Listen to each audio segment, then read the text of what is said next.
Welcome to the annual Nagri Short Film Competition Award Ceremony. We're going to screen 9 films today, the 9 that were made this year, films on people and livelihoods in urban India. We have with us the mentors who worked with the young filmmakers and our panel of jury members, and today they will introduce these films.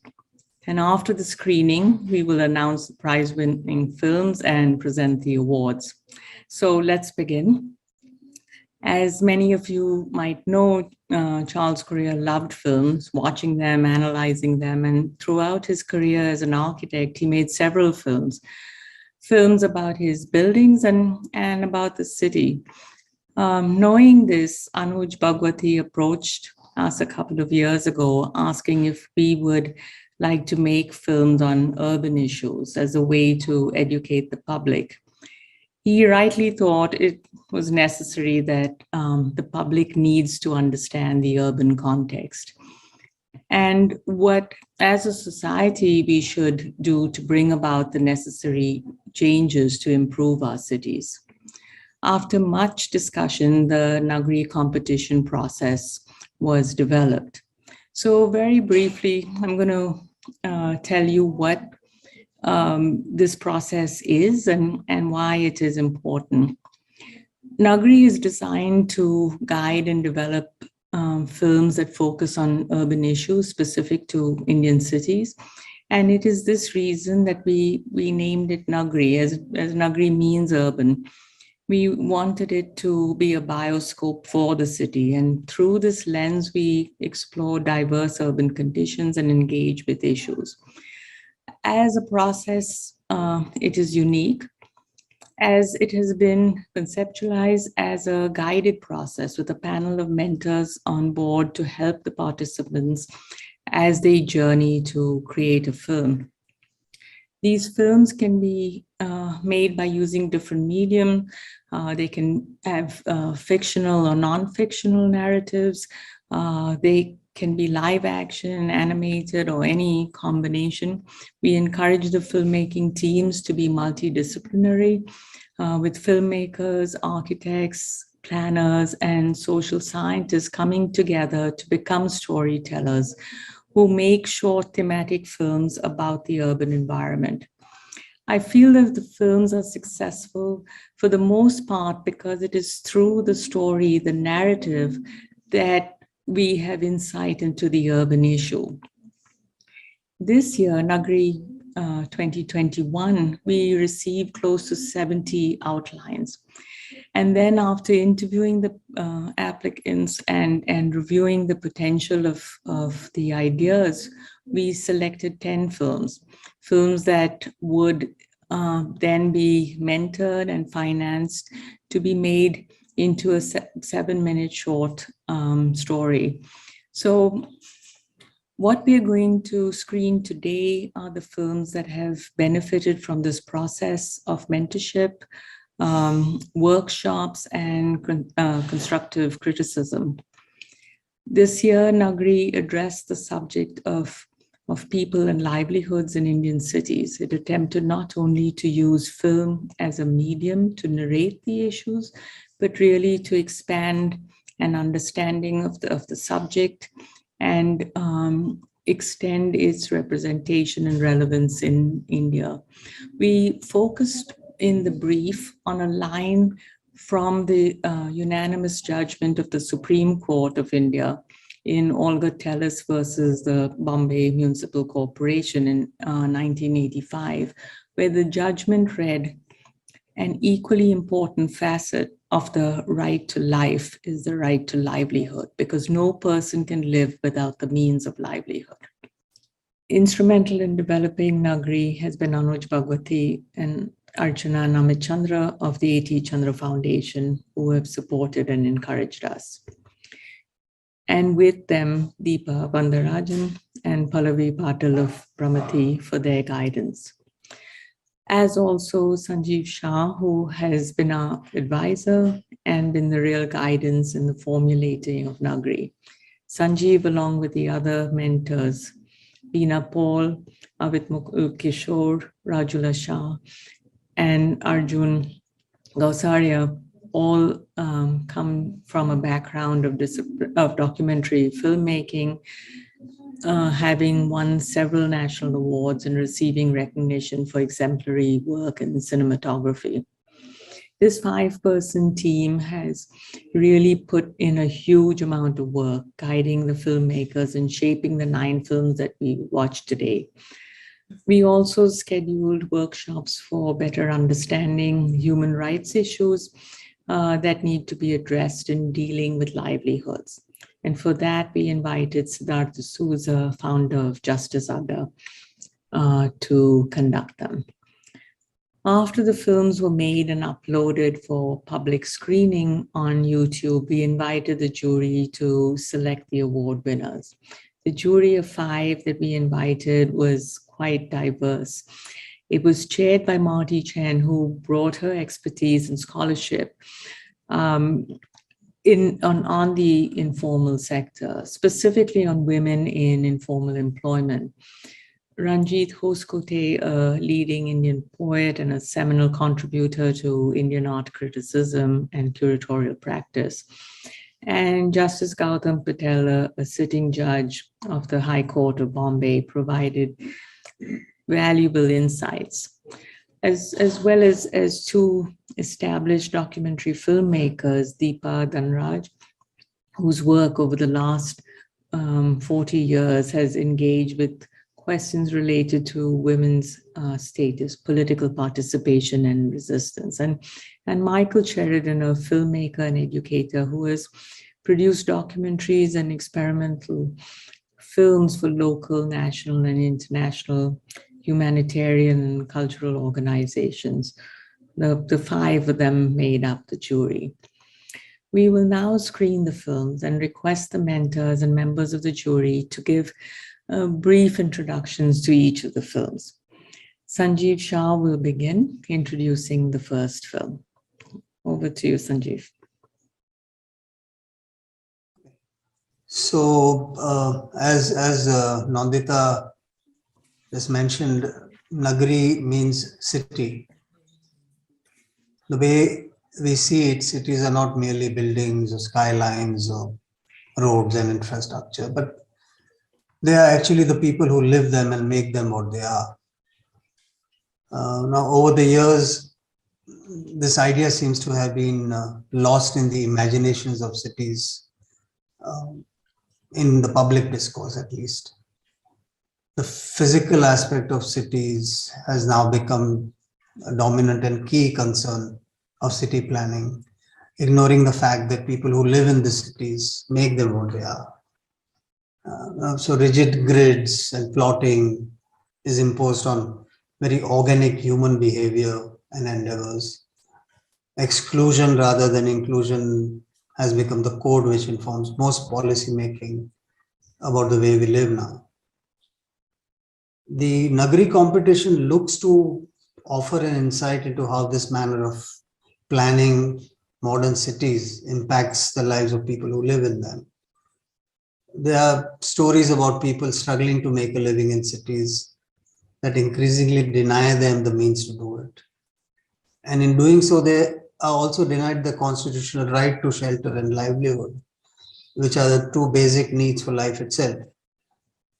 So through the stories, Nagari hopes to offer a window into the world of people and aspects of urban India that are not known enough and do not usually inform the process of planning of cities. This year, Nagari looks at ways in which diverse group of people engage in a struggle of survival, even beyond their livelihood, and in situations that are forced upon them by how our cities are growing. They look at our cities and a dystopian kind of project of development that not only ignores the existence of a large part of our population, but often dispossesses them of their fundamental rights. While we do realize that 10, 20 or 30 films like this are not likely to impact any larger process of policy making or planning, we do hope that they at least become part of a larger discussion that argues for a human-centric and equitable approach to the planning of our cities. Now, the first film that we're going to see is a film called Taroti, which looks at a denotified tribe that lives in Ahmedabad and the struggles that they have to face because of the fact that they've been criminalized legally over the last 200 years. And the stigma that is attached to them because of this does not allow them to find meaningful sustenance or meaningful work in the city. And more often than not, they have to resort to means of livelihood which are beyond the pale of the legal. They're forced to do illegal activities to just earn a living.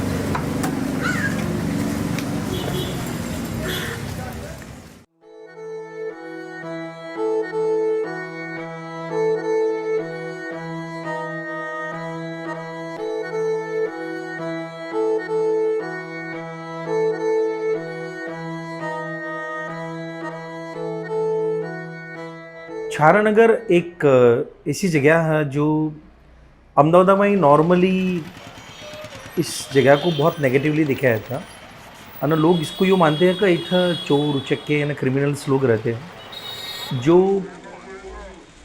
संपूर्ण हकीकत कड़ा है।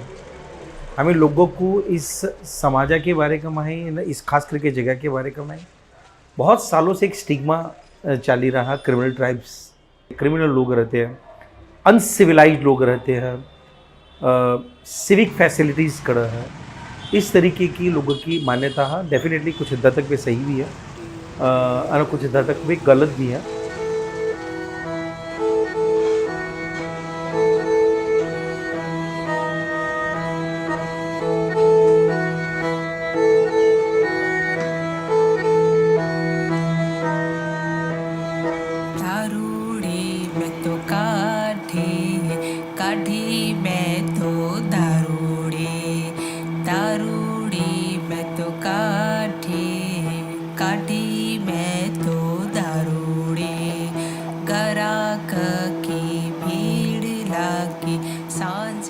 दारू हमारी सासू मरी गई, उसका बाद तो मैं हाथ में लिया आग हमारी सासू काटती थी। हमारी सासू अंग्रेजा का टेम्मा से दारू काटी रही और हमारी सासू मरी, उसका बाद मैं हाथ में धंधा लिया और हूँ धंधा करी रही थी, दारू बेचती जी। मेरा भांतू मरीगा जिराने में मेरे टाबर थी जो उनके टाबरा को मेरा बर्थडे करने के थी, इसके लिए मेरा दारू काटना पड़ी। खाएँ भी हमारी मजबूरी थी, कोई हमारा दूसरा कोई धंधा थी याद नहीं दारुआ सिवाय, कोई हमको मजूरी दे न कोई नौकरी दे न। काम क्या ही सवेरे चावल बेचती न संजा बटाटे न पाऊनी। घने बरस हो गए, घने बरस हो गए। मैं कोई बेचता बेचता मेरा भांतू भी थिया तो बीबी हूँ वही धंधा करती थी। सवेरे चावल न संझाई छुट्टा की वही धंधा। मैं सा दारुआ का सीख्या ज नहीं न, मेरा भांतो दारू पीता भी नहीं था। मैं ये धंधा दारुआ का करया ज नहीं न। मेरे को तो इसी में जे चटनी रोटी मिलती थी मैं वही धंधा करया, बाकी दारुआ की मैं लालच नहीं कर। 1 लाख रुपया उधार 20-20 हज़ार फाइनेंस ले कर चुकाती। अब तो 1 महीने 1.5 महीने से मैं बीमार डायबिटीज से बढ़ी गई मेरा, गोलियाँ नहीं थी मेरे पीने डायबिटीज आ गया। वो गोलियाँ ले आवा 500 रुपया जो मेरे टाबर खावा क्या, वो मेरा 21 का देखा नहीं, पिछले मेरे 10-12 मानस के मुक्के रखा हूँ। किसका घर जाओ तो बच्चे काट दिए तो रोटी खाई भी रहे। ગુજરાતમાં નશાબંધી ધારાને આપણે વધારે કડક બનાવવો છે અને આ નશાબંધી ધારો કડક બનાવીને ગુજરાતની અંદર આ દારૂનું દૂષણ જે સમાજને સામાજિક રીતે આર્થિક રીતે શારીરિક રીતે સમગ્રતયા નુકસાન કરે છે એને કોઈ પણ રીતે ગુજરાતમાંને આમાંથી મુક્તિ અપાવી છે. सफाई आवते जी, किसी को कोई 50 रुपये दे देते, कभी किसी को 100, किसी को 200, किसी को 500, किसी को 1000. भट्टी पकड़ी ला जी तो 2000 ले लेते तोड़, और ना ही मानना जी, सीधे केस करते हैं. अब का जो छारा समाजा के लिए जो दारू है, that become the very very important part of the entire society and their rituals and their traditions, जिसको भी छोड़ नहीं सके. ट्रेडिशन एकदम से बदलते करा, जिधर ट्रेडिशन बनने में कई 100 बरस लगते हैं, इधर ट्रेडिशन खत्म होने में भी कई 100 बरस लगते हैं. सरकार के डरा का अगर हमको लागता कि चलो हमारा ये नहीं करना चाहिए, दारू हमारा नहीं करना चाहिए, तो भी मन नाम कड़ी ना कड़ी वो वहम रंगना मान को कि नहीं हम हमारे पूर्वजों को दारू हम ऑफर करा करी तो ये अधूरा रहेगा. नहीं जी, दारू काटी की अगर नौकरी मिलती है तो काकू काटा खोटे सपा के हड़ से ले लेने, पर वो नौकरी ज नहीं मिली. छारे जाओ जिस सकते चोर है, दारू वाले है, जुगारी ये है जी, हमारा को कोई दया नहीं. धंधा कर तो धंधा हमारा हुआ नहीं, छेवटे यो दारू बेची पर हमारा खाने का.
India has had segregated localities from time immemorial, whether they're Dalit Vadas or Brahmin Agraharas, where people live according to their caste.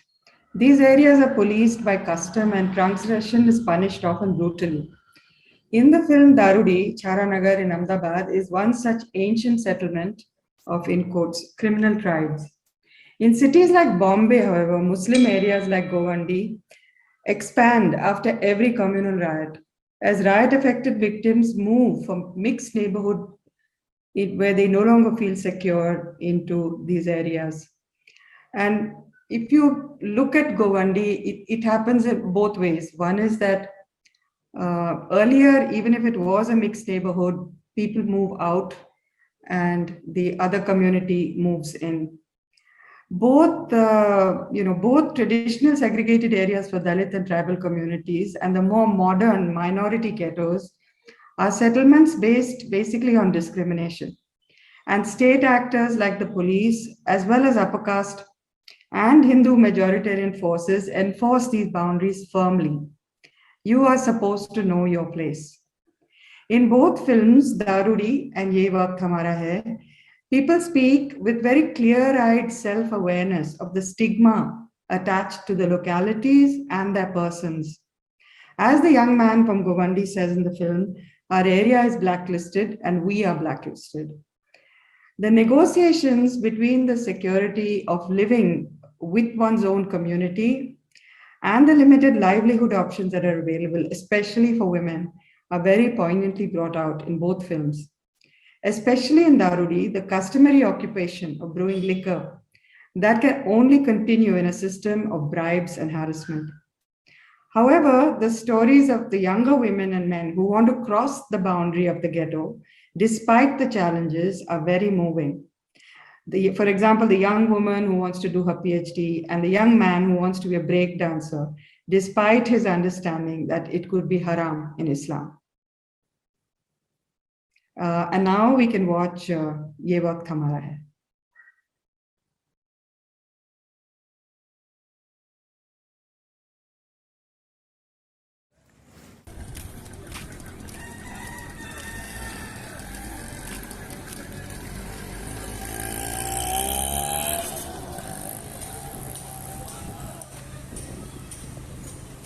और उसके बाद एक जगह और मैं गया था, तो बोले ने तो सीधा ये कह दिया था कि हम गोवंडी के मोमिटन लोग को ये जॉब अलाउड नहीं, मतलब जॉब नहीं देते यहाँ पर, गोवंडी के मोमिटन्स को जॉब नहीं है।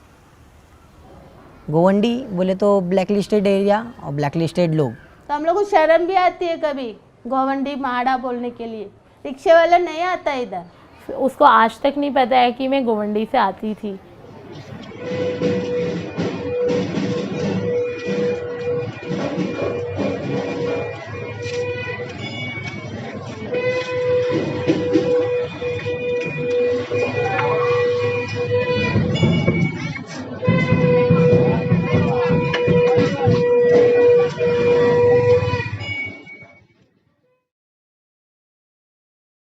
पहले मैं चिताके में ट्रॉम्बे में रहती थी, 10 साल हो गया मैं इधर आके, शिफ्टिंग होके इधर आई मैं।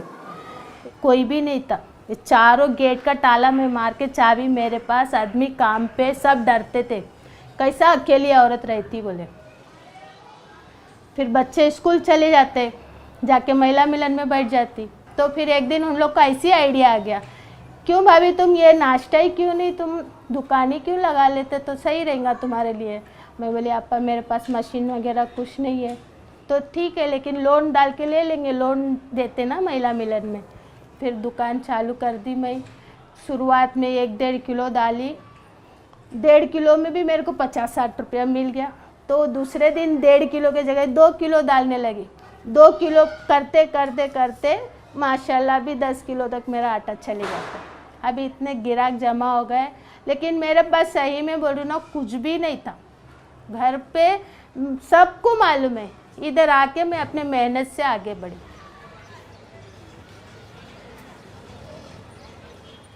मेरे बच्चों को पढ़ाई, 12वीं पढ़ने के टाइम पे रिश्तेदार लोग बोले लड़की जात को क्या पढ़ाने का, तुम्हारे को एक के घर को जाने वाली है, शादी करके जाना है उसको, अपन मुसलमान में इतना पढ़ाते क्या, बस करो।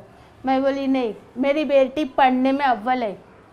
आज 3 साल से जॉब करके मैंने जितना खर्चा नहीं करी उससे डबल कमा के दे दी।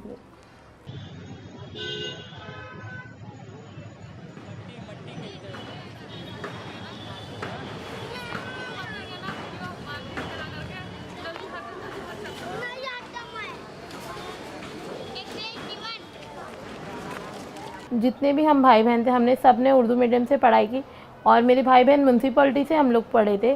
तो म्यूनसिपैलिटी में उर्दू मीडियम थी उस वक्त। अरे ऐसा मजबूरी भी थी कि हम उर्दू मीडियम से पढ़े, रेंट भी देना था और पढ़ना भी था हम लोगों को। तो मम्मी ने फिर म्यूनसिपैलिटी में सोचा कि उस वक्त पैसे नहीं लगते थे और आज भी नहीं लगते हैं, क्योंकि दोपहर के खाने का जो रहता था वो स्कूल से हम लोगों को मिल जाता था।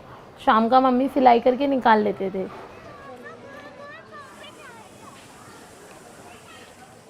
पीएचडी खुद के पैसे से करना चाहती हूँ, अब घर वालों के पैसे से नहीं पढ़ना चाहती हूँ, क्योंकि मुझे भी लगता है कि शायद वो मेरी वजह से बहुत ज़्यादा दब रहे हैं अब। तो अगर मेरे घर वाले मेरे ऊपर ही इतना खर्चा करेंगे तो मेरे और भी भाई बहन हैं, वो भी पढ़ना चाहते हैं, शायद मैं उनसे उनका मौका छीन लूँ।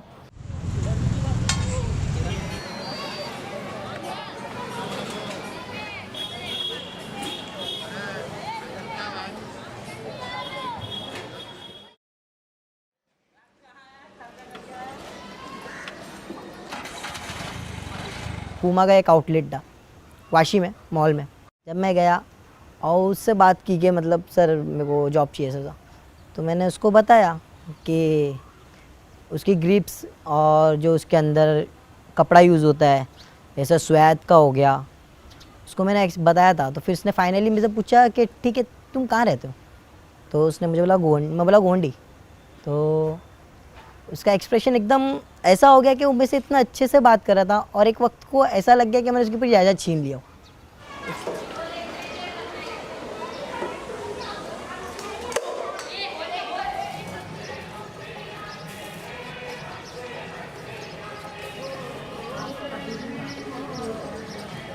देखो अपन मिडिल क्लास वाले बराबर, अपनी उतनी हैसियत नहीं है तो मैं बाहर जाके इतना भाड़ा कैसा दे सकती, अपनी हैसियत नहीं है तो अपना खुद का रूम छोड़ के कोई क्यों जाएगा बोलो। अपने को अपना सेव करके रहना, वो हिसाब है इधर। अब जाऊंगी तो अभी लाइट बिल ही 3-4 हज़ार आ जाएगा बाहर, और रूम का भाड़ा है, और वहाँ क्या है ना महीने का पूरा भर के। यहाँ अपने मोहल्ले में कैसा है, तुम 100-200 रुपये में 2 दिन गुजारा कर सकते, वहाँ पर नहीं कर सकते। आधा किलो टमाटर ले लो या 1 किलो आटा तुमको छुट्टा मिल जाएगा, पाव किलो तेल ले लो छुट्टा मिल जाएगा, आप 2 वक्त की रोटी गुजारा करके सो सकते। गरीबी का यही सोच के यहाँ पर ज़्यादा लोग हैं। खुदा ने हम सबको बनाया है, अगर हमसे चाहता नहीं वो ये सब चीज़ हो तो हमारे दिमाग में डालता नहीं मेन बात। और उतना टैलेंट इंसान को दिया नहीं होता कि वो हवा में 360 रोटेट कर सके। जब उसने दिया है तो कोई वजह होगी। हमें ये नहीं कहता मेरा इस्लाम गलत है, लेकिन मेरा इस्लाम ये चीज़ को मना करता है तो वो भी मैं एक्सेप्ट करता हूँ। पर मुझे पता है कि मेरा जॉब पे कुछ नहीं हो सकता, बट मैं डांस में कुछ कर सकता हूँ। मेरा सपना है जो रेड बुल BC1 है, जो अभी 2015 में हाल ही में शुरू हुआ है, और मैं चाहता हूँ उसका 1 टाइम चैम्पियन बनना, इंडिया का नंबर 1 B-बॉय। वहाँ पर जीतने के बाद में वो लोग पूछते हैं कि तुम्हारी नीड क्या है, तुमको क्या चाहिए, कि तुम्हारे को किस चीज़ की प्रॉब्लम हो रही है।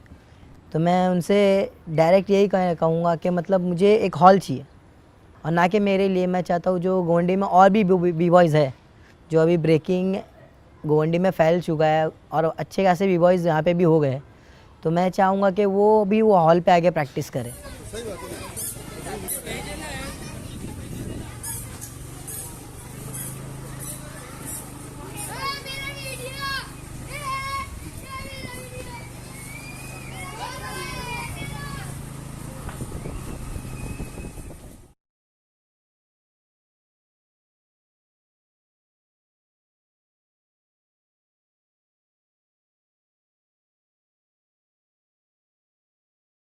I thought ये वक्त हमारा है was an important film. It has resonances for people who live in what I might call difficult cities.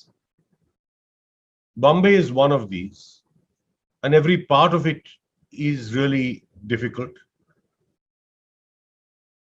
The film shows us the enormous gulf that happens perhaps as a result of urban planning or a failure of urban planning. Some process of alienation within the built form, and the disparity between what a young man wants to do and what he is compelled to be. In this particular film, the young man's ambition is actually startling because it is so far out of anyone's legitimately expectable frame of reference. Here he is living in Govandi in fairly squalid circumstances, unable to change those. That's his reality. But what he wants to be is also something alien. But it is denied to him, and the opportunity to achieve that is denied to him. He wants to be a break dancer. Now, that's a very interesting juxtaposition. Logically speaking, there is no reason why he should not be able to achieve his ambition. But the film shows us a process of urban entrapment, which I think is extremely relevant. And it's also a common experience. I hope you will share my view about this film. The next film that we are going to watch is Koi Karan, also a very interesting film.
ये हमारा रास्ता था। ये boundary pipe पकड़ के, वो pipe दिख रहा फरल, वहाँ पाइप पकड़ के हम लोग जाते थे। तो वो दूसरा का अंडर, ये हमारा अंडर था। तो रस्सी से हम लोग खेलते थे साहब।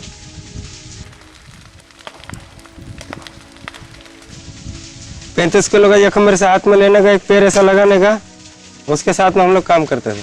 2.5 फुट का राड आता है, पहले 2.5 का मारने का, बाद में 5 का आता है, बाद में 8 का राड मारते हैं।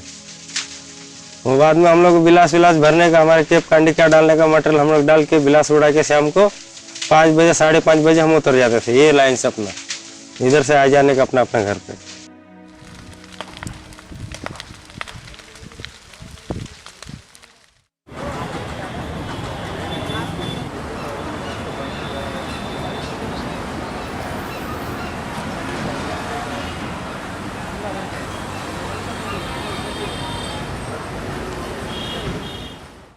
नाके का बता सकते हो कैसे मतलब कितने कब मिलता है काम? नाके पे सर जाओगे तो अगर रेबिट वाला के पास जाओगे तो सुबह 6 बजे वहाँ जाना पड़ता है।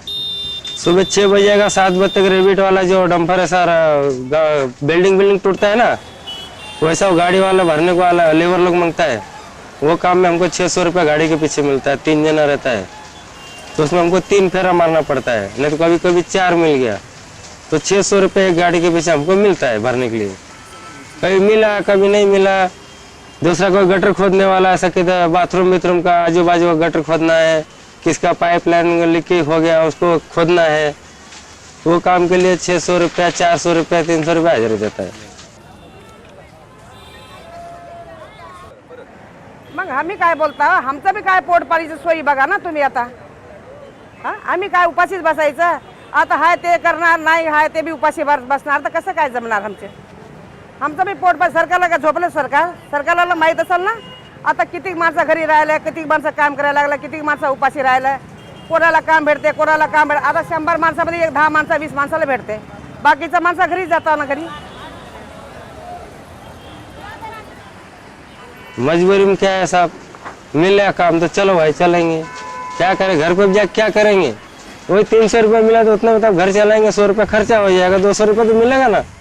शाम को राख के लेके आएंगे 2 लीटर, 2 दिन चलेगा, बाल बच्चे जागेंगे 2 रोटी खाएंगे, वैसा दुनिया है। नहीं तो 10 बजे तक बैठे रहो, 10 बजे के बाद में कुछ नहीं मिलेगा उधर।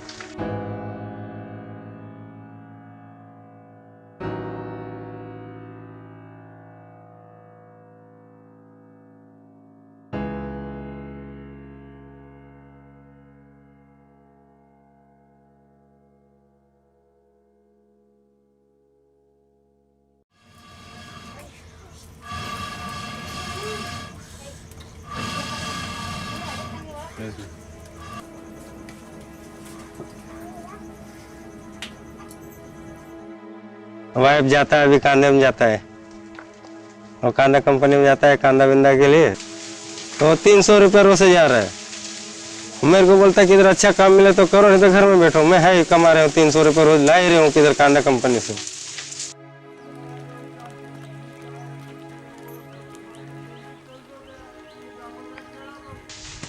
बड़े बड़े सेठ लोग, उनको क्या कमी पड़ने वाला, बड़ा सब भाड़े से प्लांट होने, उनका प्लान लेके चले गए, इधर वर्कर ऐसे छोड़ के चले गए। अभी हम लोग कहाँ जाएंगे यहाँ से? अभी भी आप भी देख रहे होंगे इतना सारा पब्लिक कौन रहता है, लेकिन कैसे जाएगा वो लोग, बाल बच्चे साथ में रह के। 2006 से बैठे ला मैं भी इधर, 2006 से आज कितना दिन हो गए लोग, आप भी जोड़ रहे हो। जब से अभी तक हम लोग इधर ही थे। ये हमारा ऐसा लगता है कि हमारा घर बार इधर ही हो गया, हमारा दुनिया हो गया इधर का। अभी आगे जाके क्या मालूम, नसीब में मिला तो मिला, नहीं तो सेठ लोग मारेंगे, हकलेंगे, भगाएंगे, चले जाएंगे।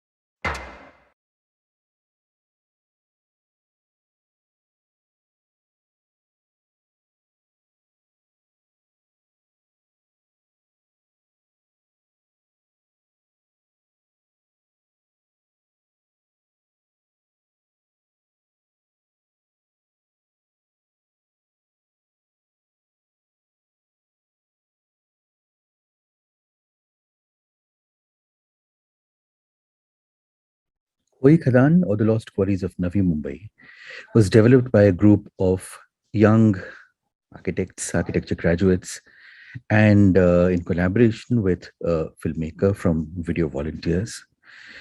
And what was interesting for me as a mentor in this project was their discovery of the audiovisual video medium in talking about concerns that preoccupy them, to do with livelihood, to do with housing, to do with the city, to do with the environment.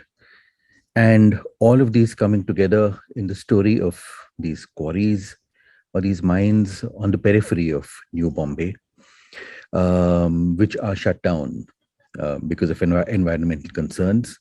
So all the concerns here of legality, illegality in the development of cities, of the exploitation of resources, in this case, land and quarrying for stone, come to the fore.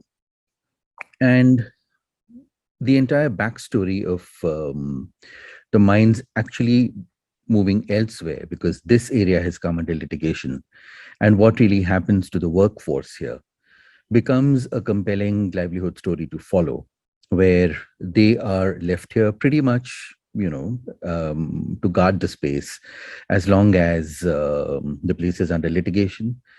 And the film talks about it very effectively, of that sense of despondency and that sense of not really knowing where people are headed for reasons that are completely beyond their control. It was interesting to see how enthusiastic the young architects became, and how well the collaborating filmmaker supported them in their discovery of the video medium here, reshooting whenever they felt they needed to, re-editing and figuring out really how interestingly this medium can be used to talk about these concerns. Another story that connects to this is the following film, Podampeta is Drowning Anyway, with concerns of global warming, climate change, and how it's eating into residential areas and forever displacing people out of Orissa.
Hello, hello. Paribartan, can you hear me? Hello. I can hear you. Can you? I can hear you. Yes. Yeah, I can hear you. I've gone beyond that point also, and I'm gonna keep walking and seeing how far it comes. Can you hear me now?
Yes, I can hear you. I can hear you.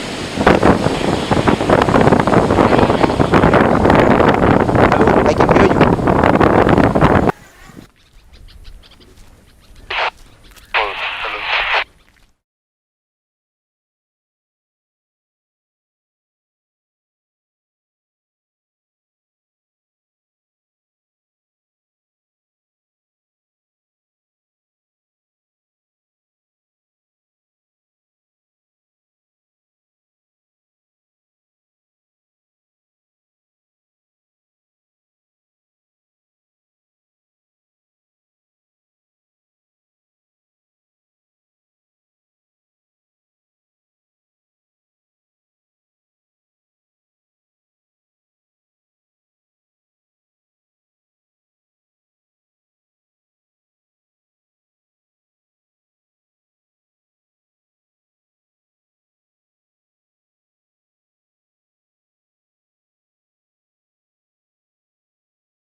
This film on Podampeta really has an oniric atmosphere.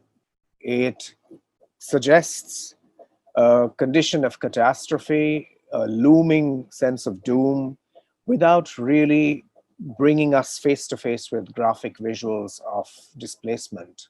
And yet there is a tremendous sense of how we're all today trapped in this situation of weather cycles changing, in large measure due to runaway human intervention in the cycles of nature. And from Podam Peta, we can extrapolate to many other situations where similar conditions are rampant, and we begin to worry about our own future and our planetary stakes.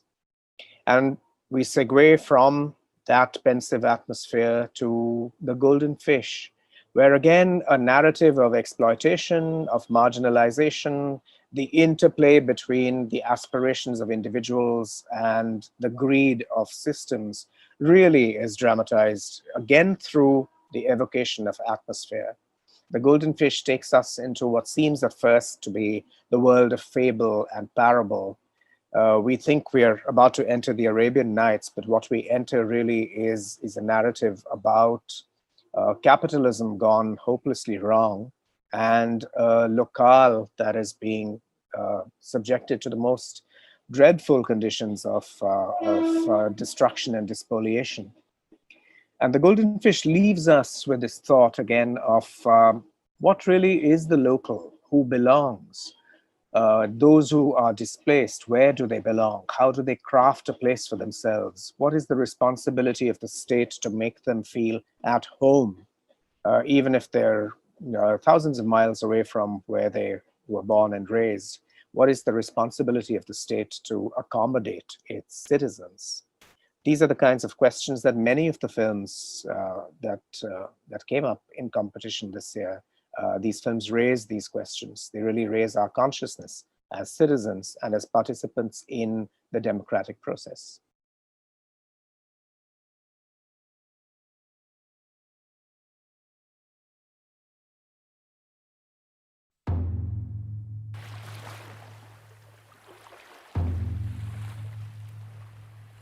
कोण म्हणटा मरे ते मांडवीचे न्हंयेन एक भांगराचें नुस्तें आहा आनी तें तर मेवलें न्हू तूं गिरेस्त जाताय. खूब ते बादी मरे ते धेप्याचो पळय शापो आहा तेका एक मेवलें. हय खरें न्ही? म्हाका जाल्यार आजून एकूय नुस्तें गावूंक ना मरे. हांगा सगलें आहा तें काळेंच उदक.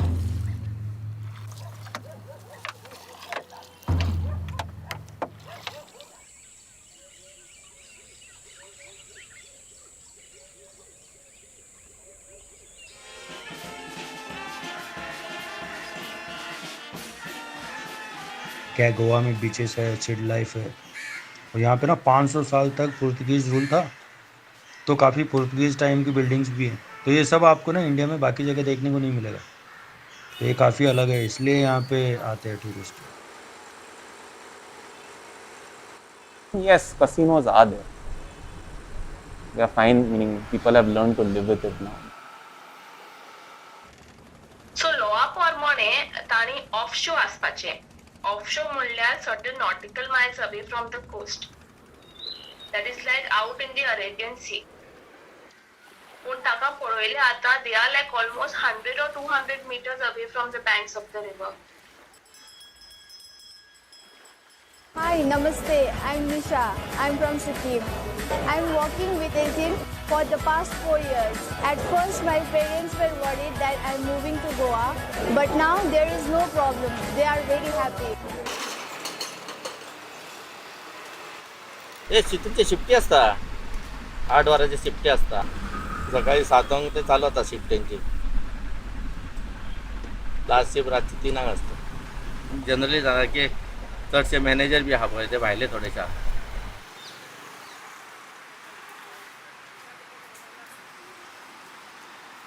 They don't want to take Goan people, but most of the girls are not interested in gaming.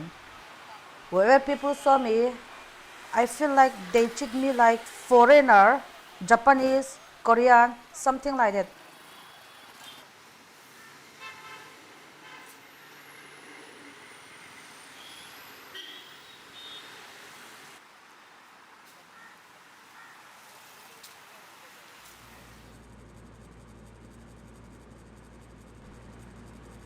मेरा होम टाउन का नाम है अनिनी. वो नॉर्थ ईस्ट का सबसे लास्ट पार्ट है.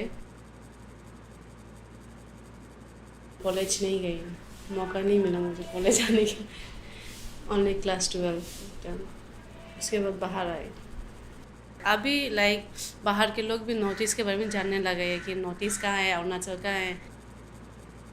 एंड हम लोग के लिए बहुत टफ है सिटी लाइफ में सर्वाइव करने के लिए, क्योंकि ये डिफरेंट कल्चर्स है, डिफरेंट प्लेस है। और हम लोग जितना डिफरेंट डिफरेंट प्लेस पे घूमते हैं उतने डिफरेंट डिफरेंट कल्चर्स एंड रहन सहन, तो हम लोग को एडजस्ट करना पड़ता है उसके हिसाब से। इमोटेटे कि वो गुमकता गुवा का सुख्लाप खान मक नहीं लवा अशों का टी एम मासे तो ना चुन मम पिता दिन को तो आ kan korim chuan promotion nei na chance sha ania gowa chu a lung a leng don mizo cha ya kha don si a tiang in ti su lung ngai du su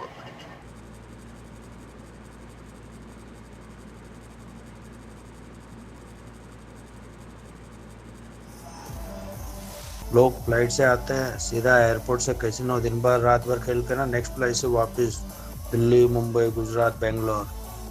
एक एक ship पे है ना, मतलब एक एक ship 800 crore का होता है और रोज ना 10 लाख रुपए टैक्स देता है। So right now these guys are the kings of the kings, you can say, and also you can say king makers with regard to having so much power and money to be able to influence policies and the government formation in Goa.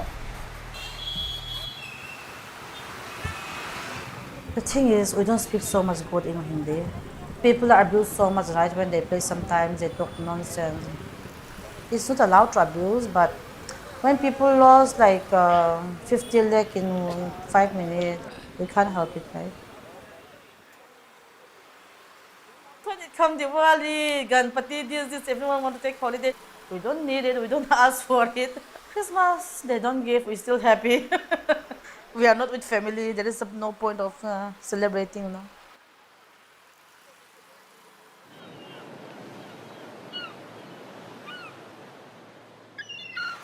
sometimes we feel as locals की you know and हांचे branding वयता तो आसता आमकां नाका की आमी एक गॅमलिंग डेस्टिनेशन जावपाचें गोंयांत खूब वायट दिसता आमकां. O que eu sinto hoje em dia é que os casinos lá estão, mas os goeses não fazem parte dessa realidade. Às vezes penso, quem vai aos casinos? Há goeses que vão aos casinos? Ou isto é apenas para os turistas?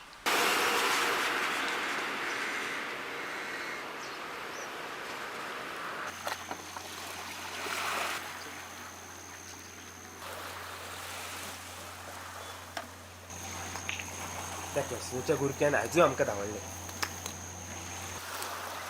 म्हणटा कॅसिनोच्या वाठाराचेर रापणी करप ना.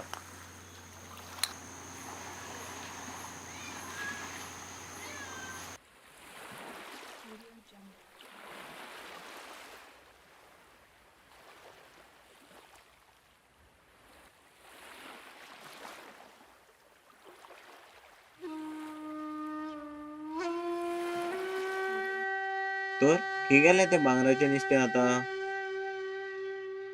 कोण म्हणटा की ते मरे ते casino आहा पळय तेच्या पोंदाक रावता आनी कोणूय तर त्या बोटी वयल्यान पडलो न्हू तेका गिवता ते. सोड रे ते आदल्यांचे गजाली. ना ना ना ना राव, आनी एक गजाल आहा. ते म्हणटात की ते धेंप्याच्या पळय शापायचे भांगराचें नुस्तें हाडलें पळय तें खूब व्हडलें जालें आनी एक दीस आख्खो गांवूच गिवलो आनी नाच जालें.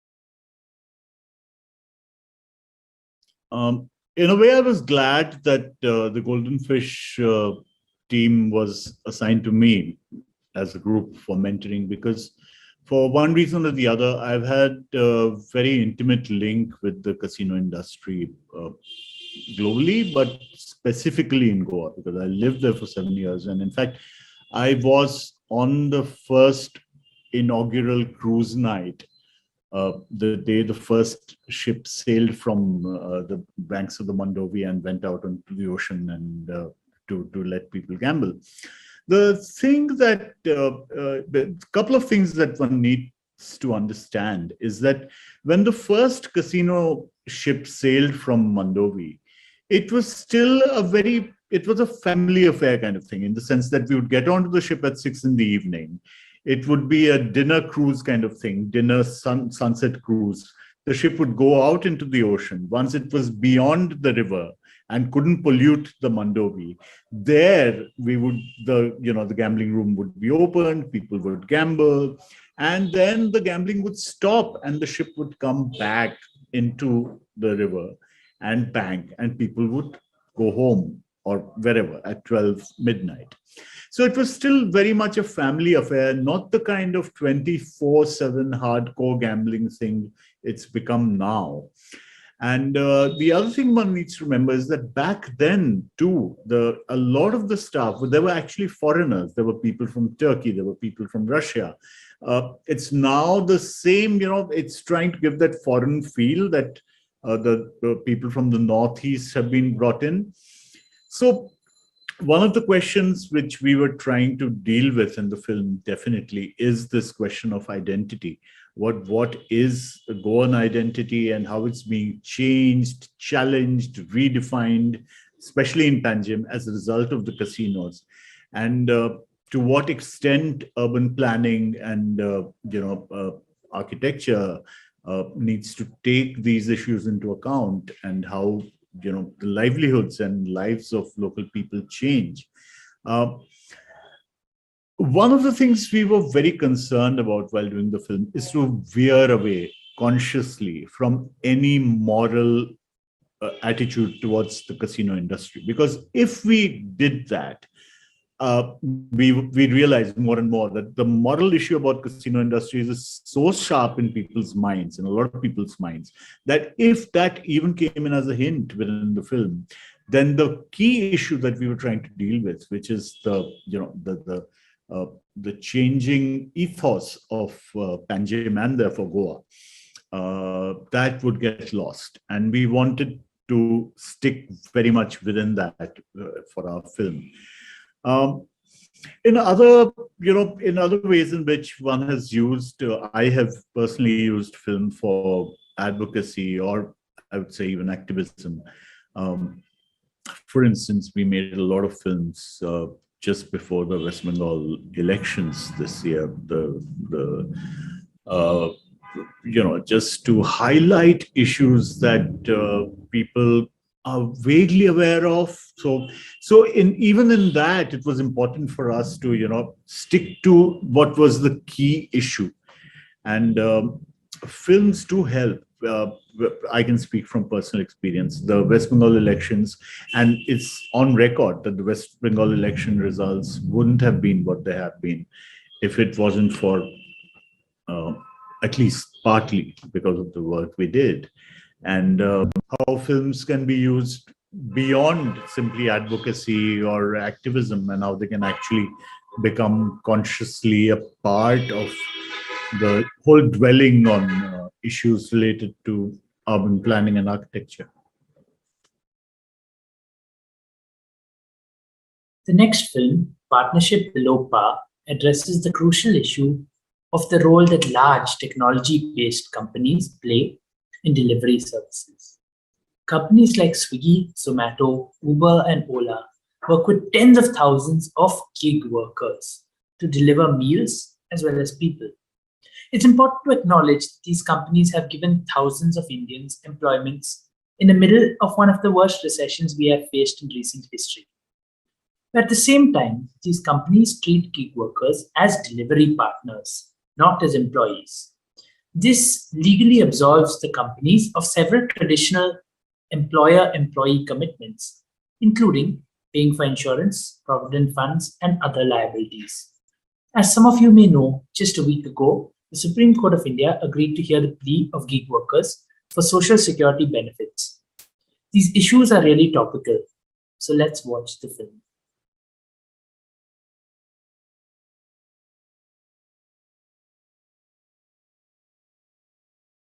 हाल के वर्षों में फूड डिलीवरी सेक्टर ने खासी तरक्की की है, जिसके चलते सेक्टर से जुड़े लोगों को कोई कर्मचारी नहीं बल्कि डिलीवरी पार्टनर्स कहा जाता है।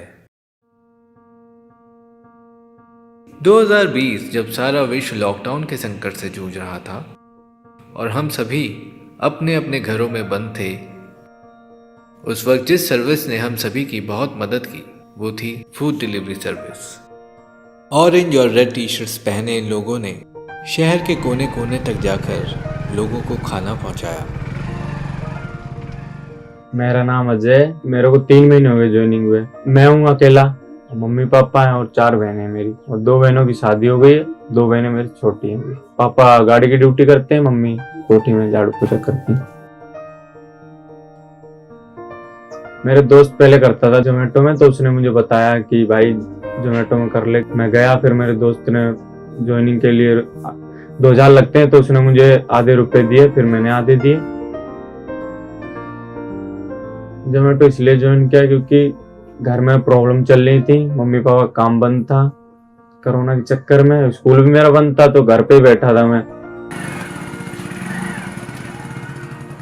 मेरा नाम विकास पांडे है, मैं पटना से रहने वाला हूँ। छोटा सा गांव है। मैं बीबीए कंप्लीट किया, पापा ने बोला एमबीए कर लो तुम, बट मैं सेटिस्फाई नहीं था। सोचा कि जो पैसे लगेंगे वो बाद में काम आएंगे मेरे। पापा को बिना बताए भाग गया मैं।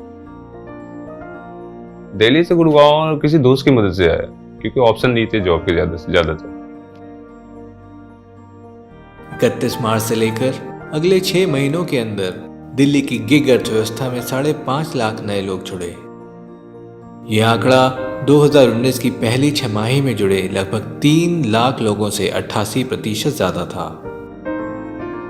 प्रॉब्लम यही है कि बाइक जो कि स्टैंड नहीं कर सकते, जहाँ तहाँ आप ये करते हैं और हमें रोड पे ही खड़ा करना पड़ता है, जो कि वो भी सही नहीं है।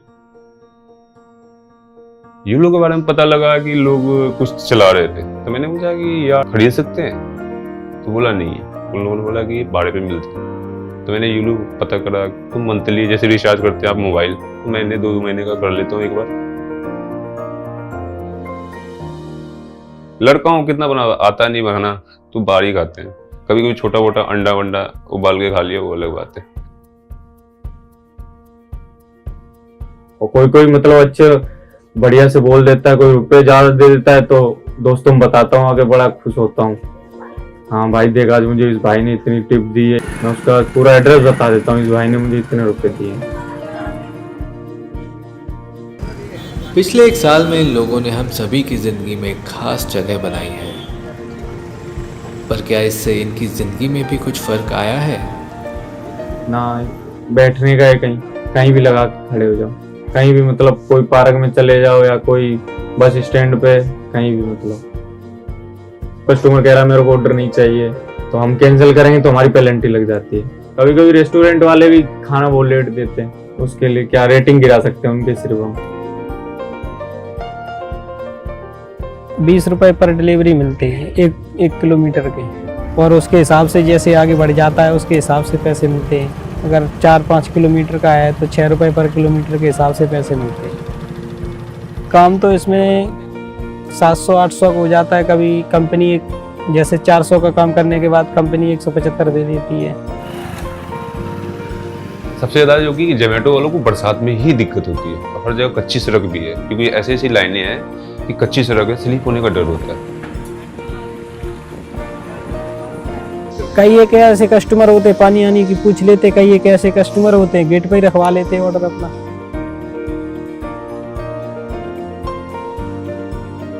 %40 ऐसे जगह है जो कि नॉर्मल लिफ्ट से नहीं जाने मिलता हमें। तो वहाँ पर ये हुआ कि मैं जैसे पहुंचा, कार्ड से एंट्री करी, उसको जाने लगा नॉर्मल लिफ्ट से, वो मना कर दिया कि आप नहीं जा सकते इसमें, तो आपके लिए उधर है। तो मैं वहाँ खड़ा रहा 5 मिनट 10 मिनट, हुआ लिफ्ट आई नहीं। मैंने फिर कहा कि सर खाना खड़ा वक्त ठंडा हो जाएगा, वो जो खाएंगे उनको दिक्कत होगी। वो तो इंटे मना कर रखा है अंदर जाना, तो बाहर ही देते आके खाना। वो तो अब उनका मर्जी है किस टाइम लाएं किस टाइम नहीं। हम वहाँ खड़े रहते, कस्टमर का कॉल आता है तो मना करते हैं, बोलता भाई कितनी देर में, मैं कहा सर खाना मिलेगा तभी लाऊंगा।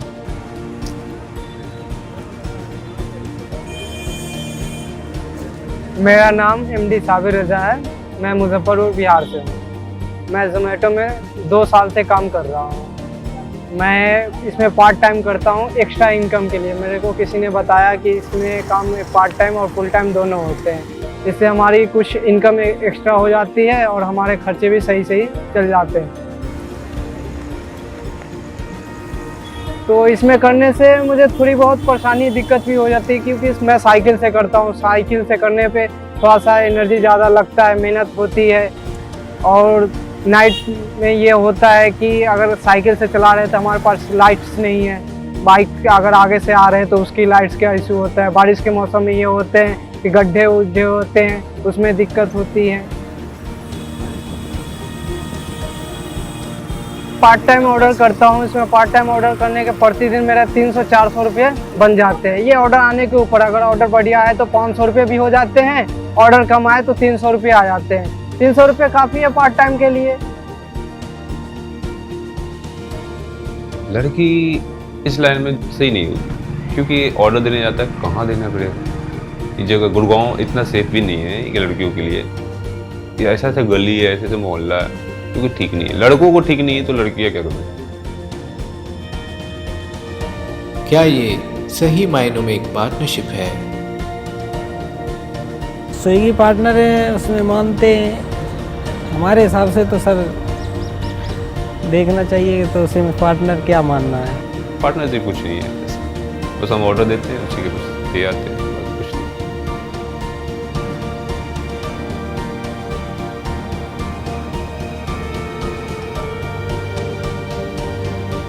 धूप छाँव जो भी है, खाना भूखे नहीं रहने देता है पूरे गुड़गांव को।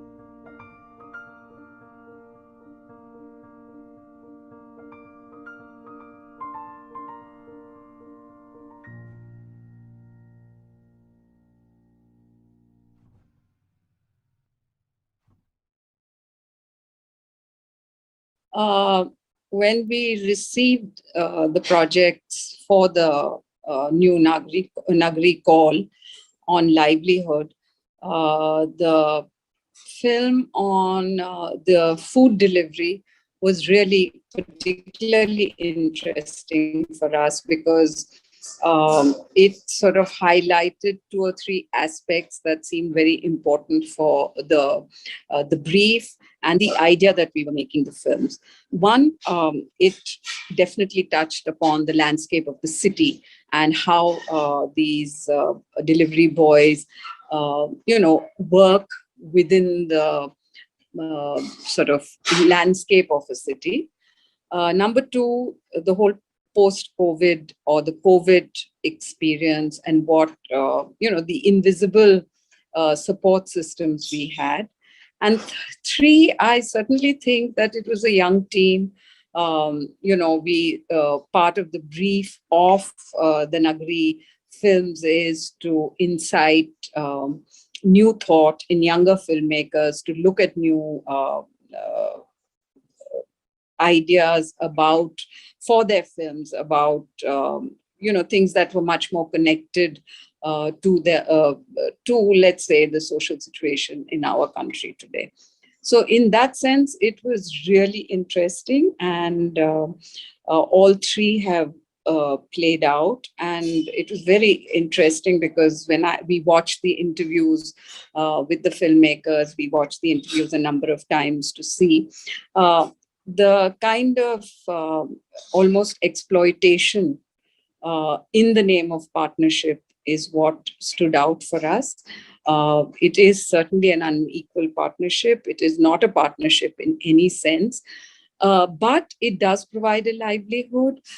It does, one of the persons has come from a BBA background, which is, very highly educated. So it does provide some means of livelihood in these big cities. It was also interesting to see their modes of transport, the use of technology, the othering, a lot of the othering that happens.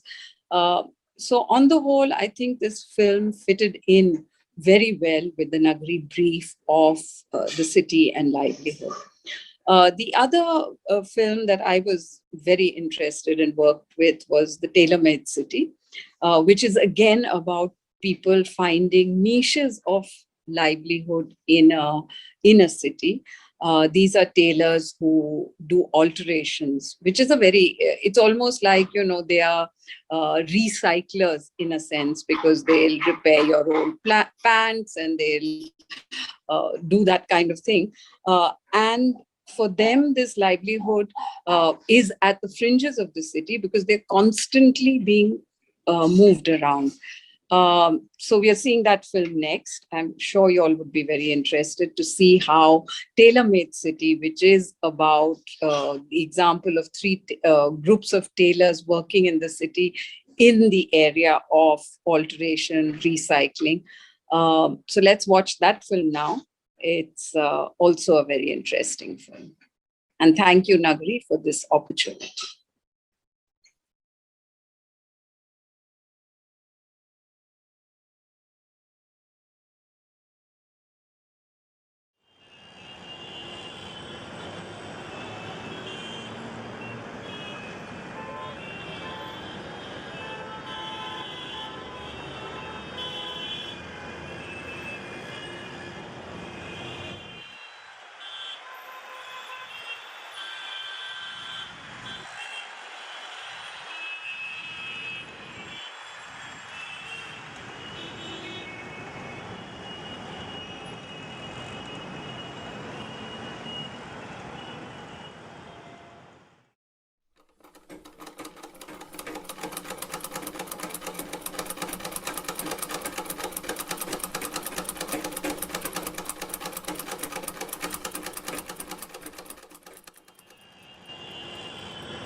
इधर आकर 20 साल हुआ। उधर एक road में बैठ कर काम करता था। वो रोड बॉम्बे टू बेंगलुरु का रोड, वो जगह रोड को चला गया, तभी उठा के इधर ही आ गया। वो खेड़ा हमारा गाँव, उधर काम करे तो भी पैसा देता नहीं।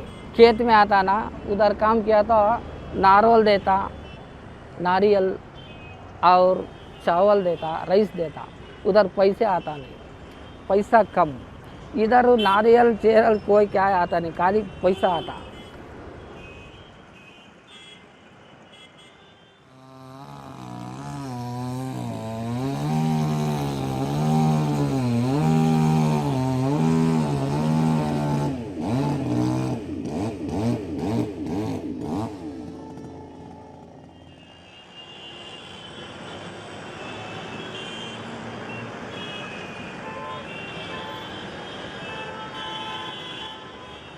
अब रोड हटा दे, पिंपल हटा डालिया, हमला मुश्किल भी हो जाता है।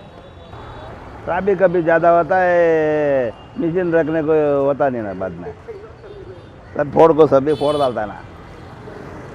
हाँ, ये सभी निकल डाले तो हमें कहाँ बैठने को होता है। ये 40 साल का मशीन है, देखो नाम थोड़ा भी नाम नहीं, अंदर का सटल करके है।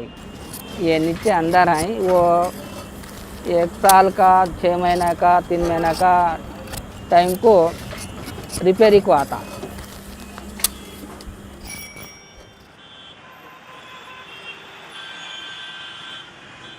नाम बढ़ गया है इधर, अल्ट्रेशन काम 100% चलता है। वो आदमी इधर 10 आदमी बैठा है ना, एक आदमी किधर से आएगा, यलहंका से, उसको मालूम है उधर एक आदमी नहीं रहता और एक आदमी का पास गया था, हमारा काम चल जाएगा।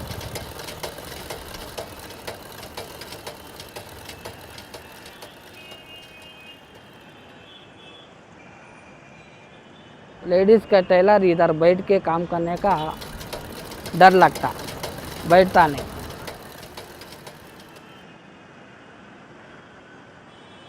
ಹೆಣ್ಮಕ್ಳಿಗೆ 100% ಫ್ರೀಡಮ್ ಇದೆ, ಬಟ್ 50% ಬಳಸ್ಕೊಳ್ತಾ ಇದ್ದಾರೆ.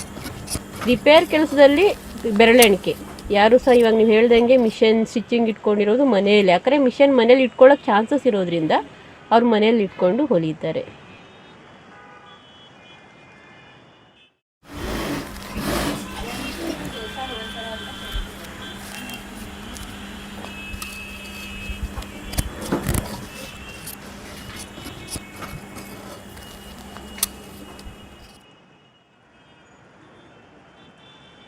You see, right in the beginning, I placed an advertisement, wanted tailors.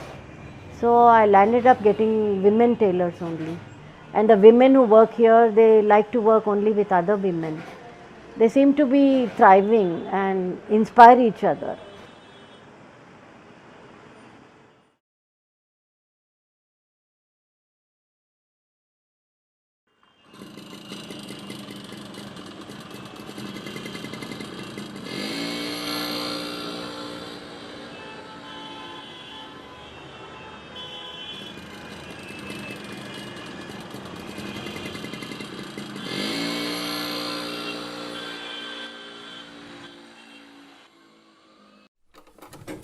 நம்ம ஆயில் மில் ரோட்டில் கடை வச்சுருந்தோம். கடை வந்து அவ்வளோவா இம்ப்ரூவ் ஆகலை. அதுலேருந்து எங்கள் அப்பா வந்து வண்டி வண்டி தயார் பண்ணார். வண்டி தயார் பண்ணிட்டு இந்த மாதிரி அப்போது கடை இருந்து கூட அவ்வளோவா கஸ்டமர்ஸ் இல்லை. கஸ்டமர்ஸ் அதனால தான் வண்டி வந்து தயார் பண்ணிவிட்டு அவங்கவுங்க வீட்டுக்கே போய் வந்து துணி தைச்சி வந்து கொடுத்துருந்தாரு. அப்புறம் கொஞ்சம் வந்து பிஸ்னஸ் வந்து நல்லா தான் போச்சு. ஆமாம், பிஸ்னஸ் நல்லா தான் போச்சு. அப்புறம் இன்னும் வந்து கஸ்டமருங்க கூட வந்து நிறைய வந்து கிடைச்சாங்க நம்மளுக்கு. ஆமாம், இது எங்கெங்கே MG road, Cooke town, Frazer town, Coles park, Banaswadi, Kasturi Nagar, OMBR layout, Ramamurthy Nagar, TC Palya, Varma, Kalkere அதெல்லாம் போயிருந்தார். அதுக்கு அப்போ வந்து நல்லா வந்து பிஸ்னஸ் ஆகிருந்துச்சு. ஆமாம் ஆமாம், கரெக்ட். டைலர் வண்டியை விற்றுட்டு அப்படியே வந்து எங்கள் டேடிக்கு வந்து சமாதி கட்டிட்டோம் அந்த காசில். ಹೆಂಗೆ ಅಂದರೆ ಅವ್ರು ಮುಂದೆ ಅವ್ರಿಗೂ ಒಂದು ಜೀವನ ಅಂತ ಇರುತ್ತಲ್ವ, ಮುಂದೆ ಅವರು ಮದುವೆ ಮಾಡ್ಕೊಂಡು ಹೋಗ್ತಾರೆ. ಅವರು ಒಂದು ಕೆಲಸ ಅಂತ ಕಲಿತ್ರೆ ಮನೇಲಿ ಅವ್ರಿಗೂ ಕಷ್ಟಕ್ಕಾಗುತ್ತೆ, ಅವ್ರಿಗೆ ಹೆಲ್ಪ್ ಆಗಲಿ ಅನ್ನೋದೇ ನನ್ನ ಆಸೆ ಇದೆ. काम चला सब बाद आराम से खाना खाता है, काम नहीं चला सब बाद क्या भी नहीं। उसके लिए बोलने का एक दिन शिकारी होता है, एक दिन भिखारी होता है। काम नहीं चला तो भिखारी ना है ना, काम चले तो अच्छा।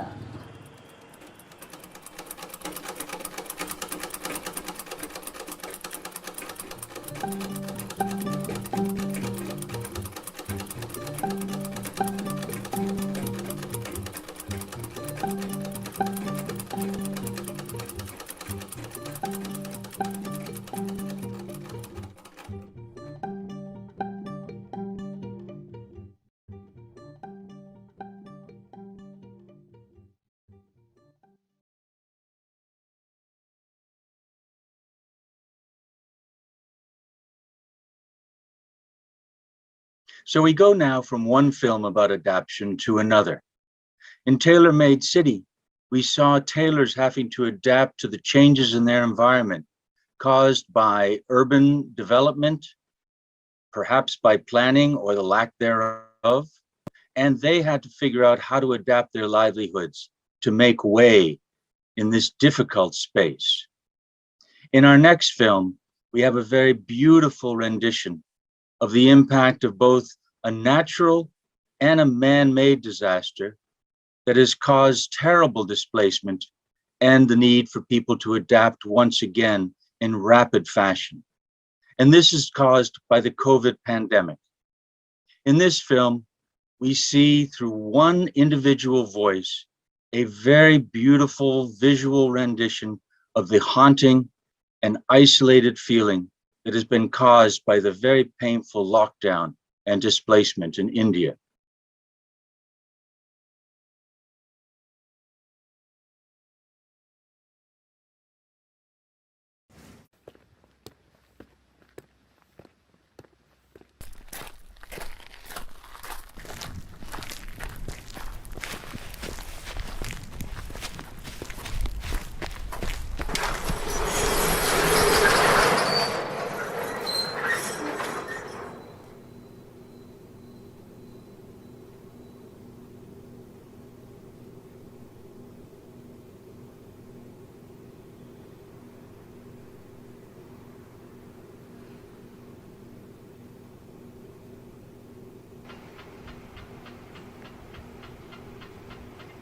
दिन तो रोज़ जैसा ही था।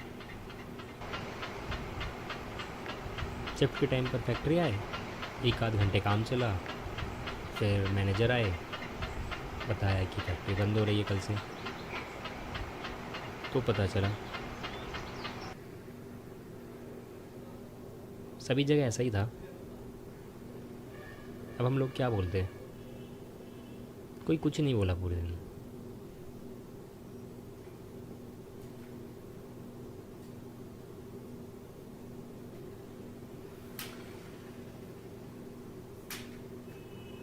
अभी सोचे तो सपने जैसा लगता है।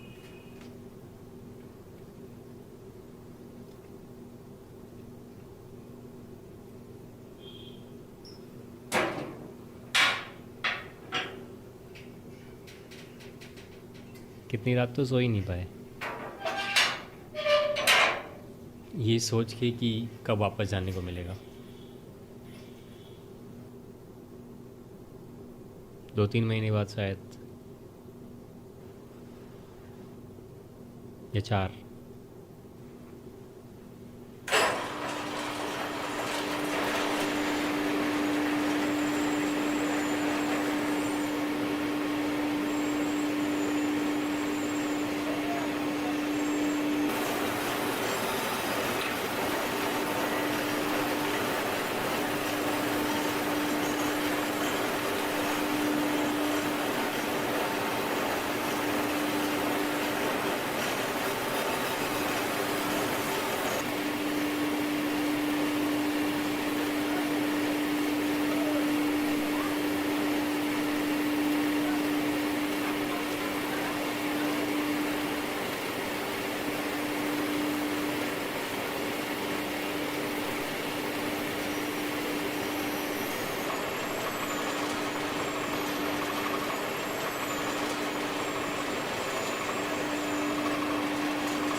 नहीं, सच बताएं तो बदला तो कुछ नहीं है, लेकिन पहले जैसा भी नहीं है।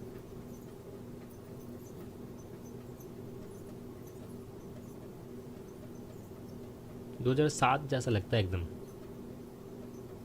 जब नए नए आए थे शहर में यहाँ पर।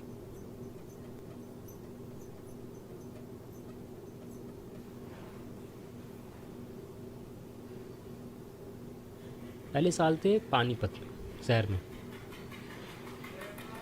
फिर यहाँ कब्दी आ गए। यहाँ बोला कि काम साफ है, पेमेंट टाइम पर मिल जाती है।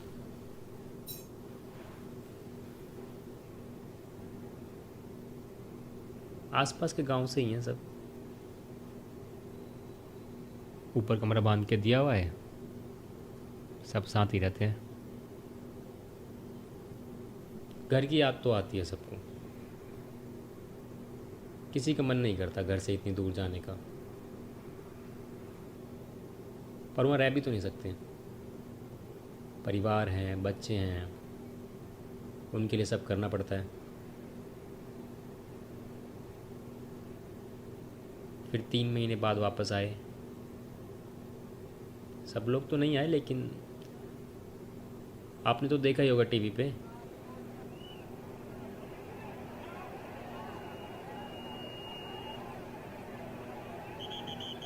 इस प्लांट में एक चांद था, एक करमवीर था, और ये 2 गली छोड़कर वहाँ राम रतन था।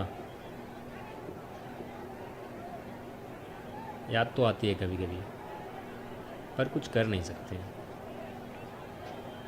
नहीं, बात तो नहीं हुई कभी, फ़ोन वोन नहीं आया, पता नहीं कहाँ है भी कि नहीं।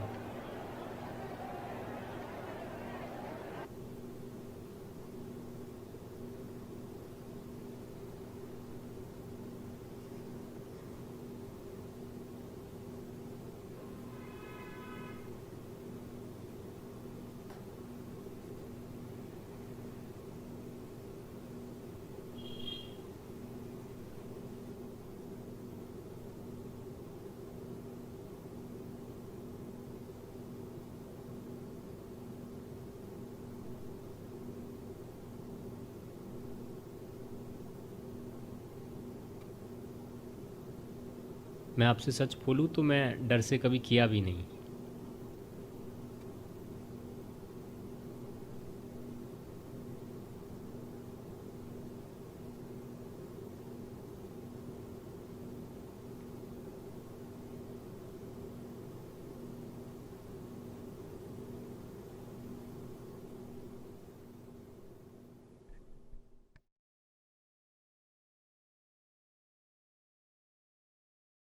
So the film Ordinary Day is based located in Panipat, and as we know, that is a place of all these numerous small industries. It's actually an industrial town like that, which is invited over the years a huge migrant population, but they have been living there for such a long time, and that they are in a way part of the city, but not part of the city. So what the pandemic reveals in all this, when Akash starts making this film, is that how the larger reality of what we have seen in the news and we've heard about uh, the migrant population trying to get back and the loss of livelihoods related to that. Uh, when you go into the picture and try to find that, the images that you find are very different from which are visible in the news.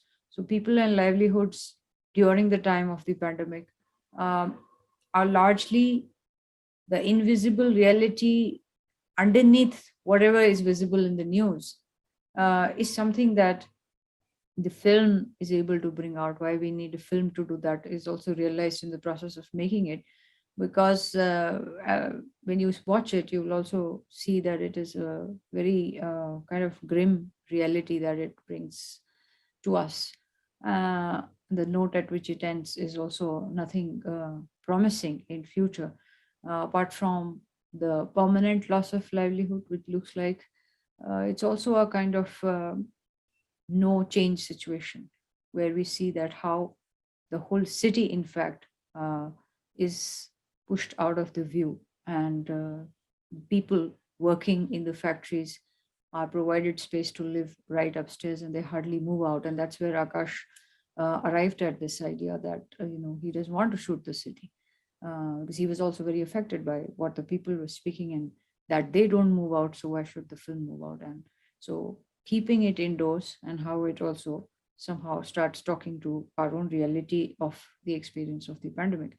And this grimness is something that I feel that we can't get away with, and these films can bring to us, because young filmmakers go out and do the research and talk to individuals and actually go to the sites, and more than any news can do, they spend such a long time working on it. And so, like you'll see with the next film Tal Betal also, it brings out another layer of that reality which might come to us as a news or as an information, but in the film what it brings out is something that it can only be brought out in a narrative like this, where you see real people talking and sharing with us how they live, what their livelihoods mean to them, and what their loss can also mean to us. It is connected to everyone. So let's watch the next film, which is Tal Betal.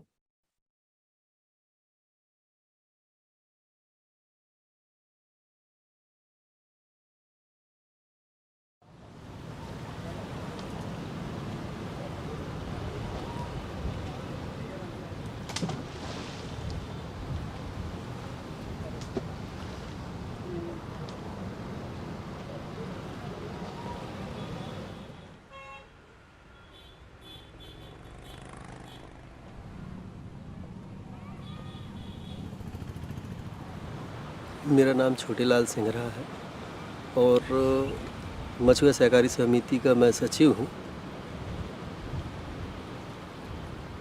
पहले सिंघाड़ा और मछली का व्यवसाय था, अब सिंघाड़ा का रहा नहीं, कुछ जगह पर है। अब मछली पालन बस रहता है अपने यहाँ गंगा सागर सूपा ताल में। ये परिवार ये काम लगभग कितने वर्षों से कर रहा होगा? ये लगभग 100-150 सालों से हमारा परिवार काम कर रहा था इस, जैसे कि मैं खुद अभी 35 साल से कर रहा हूँ। पहले जो जनपद से हुआ करता रहा पट्टा हमारा, फिर फिशरी से हुआ करता रहा।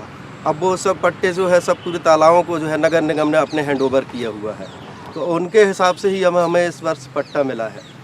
उनकी विधि अनुसार जो नियमावली उनकी, वो उसी हिसाब से हमको 10 साल के लिए पट्टा मिला हुआ है जी। क्या है, पहले देखिए 78 परिवार हुआ करते थे और अब वो जो है मुश्किल से 40 परिवार उसमें सम्मिलित हैं।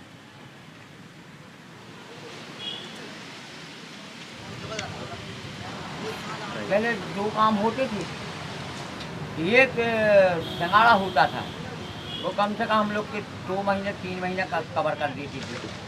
उस समय पीरियड में हम लोग मछली मारना बंद कर देती थी। संगाड़ा जो होता है साफ़ सुथरा जगह होता है, पानी स्वच्छ होना चाहिए वहाँ होती। पानी अगर गंदी जगह में लगाएंगे तो वो सिंगाड़ी होता ही नहीं, गल जाती है, सड़ जाती है। उससे नुकसान होने लगा तो हम लोगों ने सिंगाड़ा बंद कर दिया। सिंगाड़ा बंद करके मछली पालन किया तो उस समय नाले तो मिले नहीं रहे। अब जैसे दिन बीतते गए नाले शासन ने पूरे जोड़ दिए हैं तो फिर परेशानी हम लोगों को। अभी आपको हम यहीं से दिखाएं, ये कम्प्लेक्स जो बना हुआ है नगर निगम ने बनाया है ये सामने, उसका पूरा पानी तालाब के अंदर कर दिया है। पूरा पहाड़ का पानी जितने टैंक वैंक बने हैं घर में घरेलू, पूरा गंदा पानी एक तालाब में गिरा दिया। आइट साइड में जितने टैंक बने हैं बस्ती के किनारे किनारे सब पाइप डाल के सब तालाब में गिरा दिए। एक समय वो होता तो गर्मी में हम लोग को बहुत ही मुश्किल से संभालना होता तालाब। कई बार ऐसे हादसा हो चुके कि ऑक्सीजन की कमी होने के कारण पूरा गंदा पानी, जब इकट्ठा हो जाता है तो गंदगी ज़्यादा दिखाई देती है, इसके कारण सारी मछली मर जाती। शासन से कुछ मदद मांगो तो शासन ने आज तक भी 1 रुपये नहीं दिया। अरे हम लोगों को खुजली हो जाती है, फोड़े पड़ जाते हैं वो पानी घुसते हुए, मगर हम लोग अब कैसा हुई दवाइयाँ लगा लोगों के, हम लोग तेल लगा के खेलते पानी में काम करेगा तो बीमार हो जाएगा।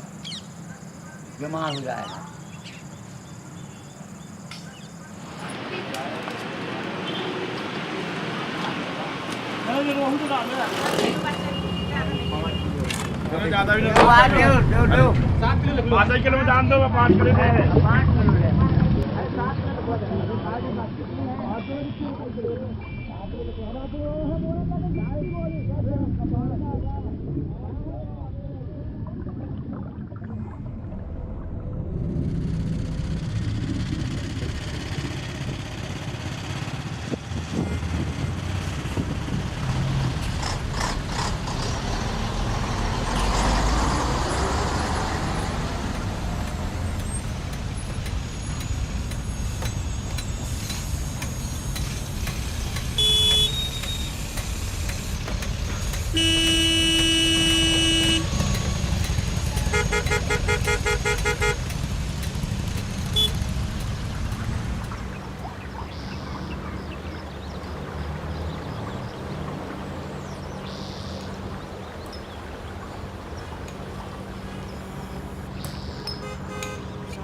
शहर के तालाब में क्या है, तालाब सूखते नहीं है। तालाब सूखने ना कारण जो है चारों तरफ से जो बस्तियां बसी हैं, कॉलोनी बसी, उनका पानी निरंतर आता रहता है और जो ज़मीन सूखती थी उससे कड़ापन आता था तो वो अच्छी तरीके से सिंघाड़ा होता रहा। अब स्थिति है कि एक सिंघाड़ा लगाते हैं कि बौला नीचे से गल जाती है तो सिंघाड़ा मतलब होता नहीं है।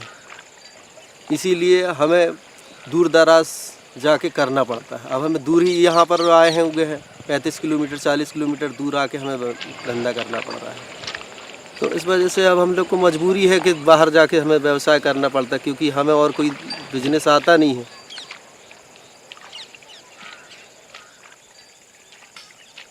मेरा नाम नीतीश सिंह रहा है और मैं MSc botany science college Jabalpur का स्टूडेंट हूँ। अभी तो जहाँ तक की बात की जाए तो हमें शहर से गांव की तरफ, गांव में हम लोग सिंघाड़ा लगाते हैं। हमारे अभी जो भी परिवार हैं, कुछ लोग लगाते हैं, वो गांव में ही जाकर लगाते हैं। शहर में वैसा इन्वायरमेंट नहीं मिला है हमें जिससे हम इस खेती को आगे बढ़ा सकें। अगर सिंघाड़े की खेती की बात की जाए तो मुझे नहीं लगता कि हम इस तरीके से शहर के विकास में कोई भी अपना योगदान दे पाएंगे, क्योंकि हमें नहीं लगता कि सिंघाड़ा हमें आगे बढ़ाने में कुछ कार्य प्रदान करेगा।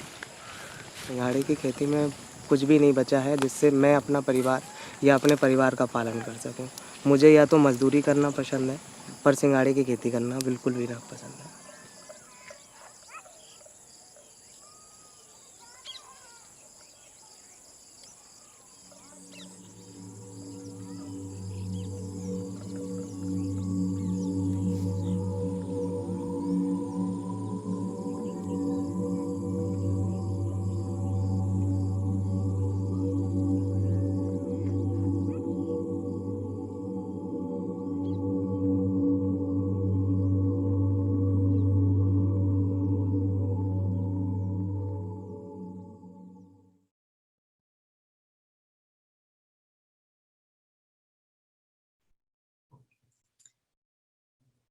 So, after watching the 9 films, especially in the context of the Nagari process, I'm sure you will agree that every film shown tonight is an award winner. They were selected among the 70 film outlines that we received in July, after which the teams were interviewed and went through an intensive 5-month process of production before they reached the stage. So we really need to applaud all the films. But beyond the films, we would like to recognize individuals who have made the films possible. Nagri, as I said, is unique among the film festivals and competitions, as it is a mentored process. And over the 5 months, the Nagri team worked closely with teams of filmmakers who came from various backgrounds and disciplines. To acknowledge the teams, we have the CCF Award for Emerging Talent to recognize an individual in their maiden film who has shown exceptional growth and development, thus personifying the transformative process of Nagri. This year, in 2021, the award goes to Moin Khan, who was part of the film Ye Waqt Hamara Hai, The Present is Ours. Moin has responded positively to the mentorship and process over the last 5 years. And we hope that this acknowledgement will motivate him to continue along this path. So congratulations, Moin. The jury has selected their awards, which will be announced now. So let's hand this over to Marty Chen, chair of the jury.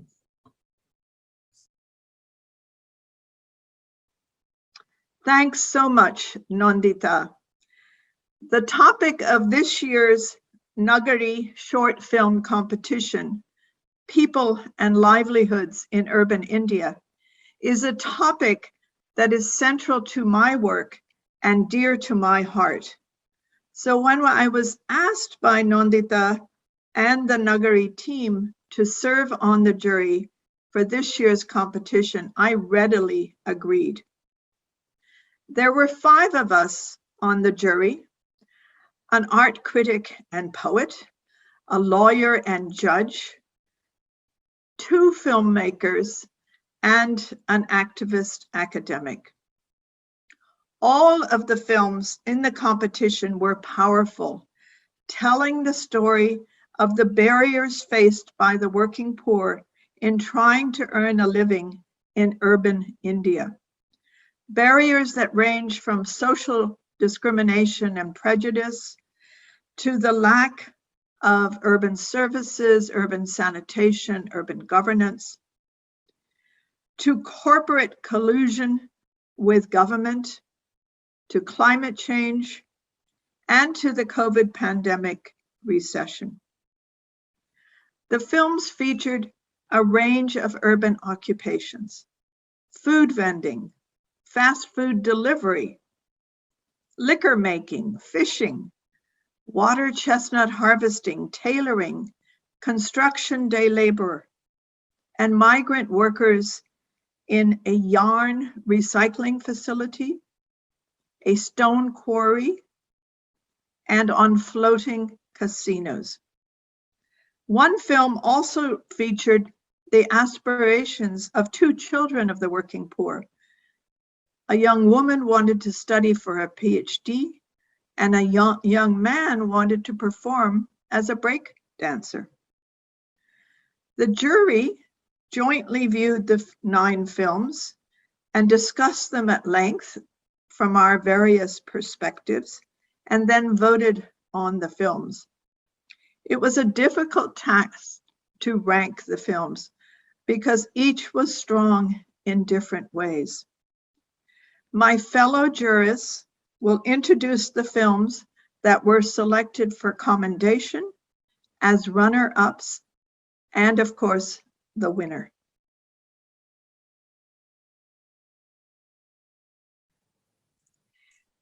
The jury felt that there was one film that deserved a special mention. So the Nagari jury commendation goes to the film An Ordinary Day, directed by Akash Chabra, Snigdha Sharma, Vedant, Om Prakash, and Kaushik Tamil Maran.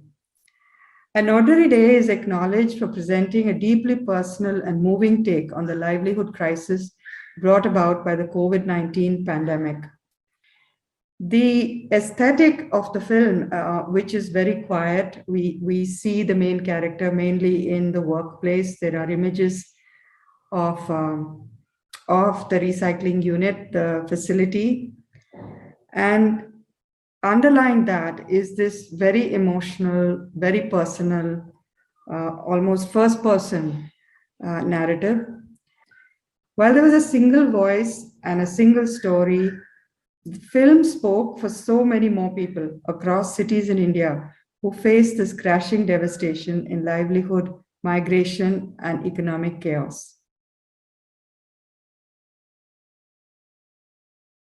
We have 2 runners-up in this year's competition, and I'm going to be announcing the Nagari runner-up award that goes to The Golden Fish by Avadhut Poddar, Akanksha Gupta, and Akshata Dalvi.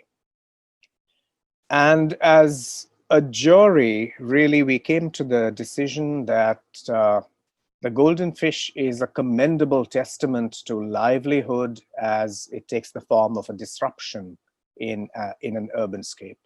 The film illustrates beautifully how Goa, with its unique geography and society, has been negatively impacted by the phenomenon of the floating casinos and their influence on society.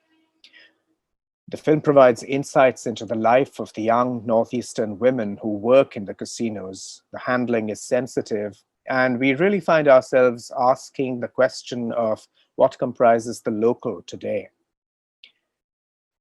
There's a poetic and almost a dreamlike use of visuals when the casinos and their branding are being evoked. By contrast, the locals are only represented by disembodied voices.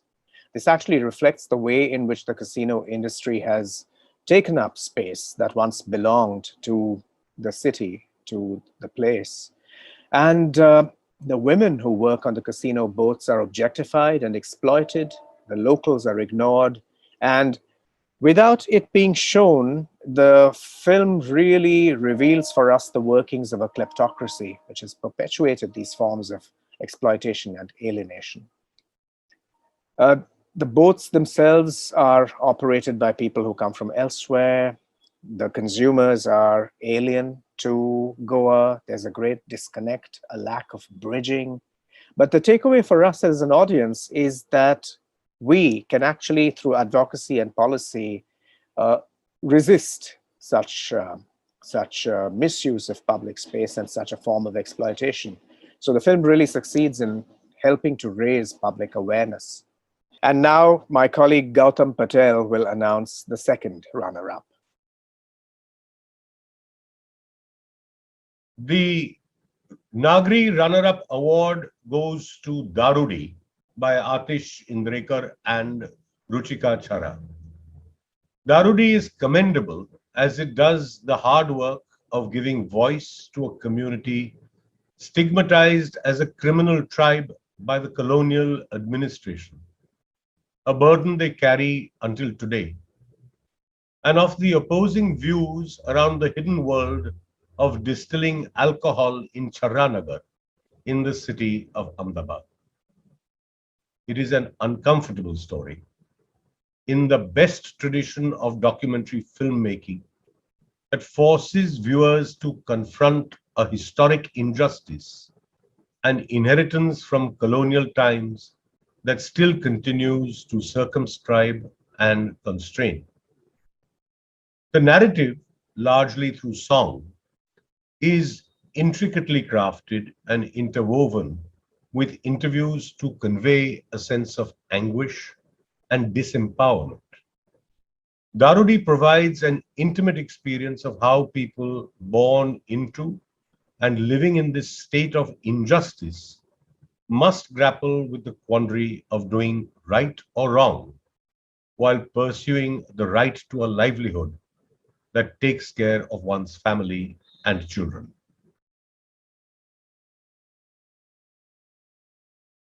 The Nagri Best Film Award goes to Tal Bital by Sanjay Bose, Prametil Chukla, Shubhram Segupta, and Rudraksh Patak. It is my great pleasure to award this prize to Tal Bital because it uses the strengths of great visual storytelling, character-driven storytelling, situational storytelling, to take us to a place that really makes us understand the impact of how we treat our urban and rural environments and the natural resources that are there. In this case, chestnut farmers are pushed away from their income and then forced to adapt by turning to fishing, which is also then badly affected by pollution. This is a universal story, which makes it so wonderful to be able to share with you and to give this prize.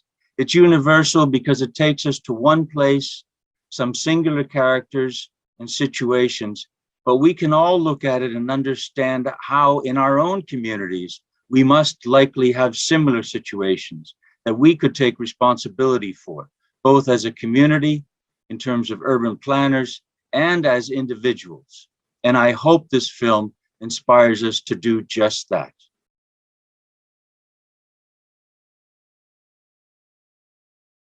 As you will have heard, the films featured a range of urban livelihoods or occupations. All of the workers in the films work in what is called the informal economy without legal or social protection. This includes the self-employed and informal enterprises, which are small, unregistered enterprises, as well as wage workers or subcontracted workers in informal jobs, jobs without worker benefits or social protection. In India, around 90% of all workers and 80% of urban workers are informally employed. The urban informal workforce is distributed across the main branches of the economy. Around 15% are in construction, just over a quarter are in manufacturing, of which half are home-based. Another over a quarter are in trade, informal trade, of which around 1/5 are street vendors. And 1/3 are in this wonderful mix of services. They might be domestic workers, transport workers, waste recyclers, or in other services. But as the films illustrate, there's a range of occupations across these major categories. And each occupation group faces different barriers to pursuing their livelihoods. But the underlying constraints faced by most, if not all, urban informal workers include discrimination for what they do, but also who they are, because many are from low castes or scheduled tribes or religious minorities. They face exclusion from public land and public services. They're not included in urban plans and design. And they lack collective voice and bargaining power. Fortunately, the COVID-19 pandemic recession has shown a light on the essential goods and services that are provided by informal workers. We all need their goods and services. And more fortunately still, there are organizations of informal workers across India, of domestic workers, home-based workers, street vendors, waste pickers, national federations of these workers, and they are linked to a growing global movement of informal workers. And jointly, they are demanding an inclusive bottom-up recovery from the COVID crisis and a better deal going forward.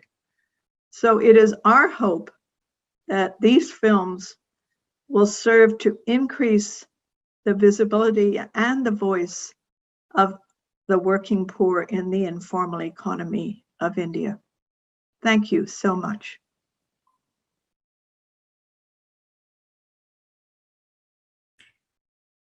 Thank you, Marty, and the jury for announcing the awards, and a huge congratulations to all the teams. As I said earlier, all the films screened this evening are winners, as they were selected from a larger pool of potential film storylines. So congratulations, everyone. Watching them again, what stands out are all your perspectives on the situation. You have each sided with those who are in a difficult predicament, those who are trying hard to do better, to survive. That's important, I think. In the late 1970s, the American photographer, John Sarkowski, he curated an exhibition at MoMA at the Museum of Modern Art in New York, and he called it Mirrors and Windows, saying that photographs were either mirrors where they were reflecting society, or windows into what could be. And these films are, I think, are like that. They look at people and livelihoods in urban India, reflecting what is and what could be. You have raised questions of justice, of equality, of equity, reaching out to help others. Don't stop reaching out. Film is a strong, a very powerful medium, and your ideas will build traction. And I think the public is listening. In fact, this brings us to the last award, the People's Choice Award. In the last 10 days since we uploaded the films onto YouTube, our YouTube channel, they've had over 30,000 views. That's quite remarkable. That's, I think, quite a large number.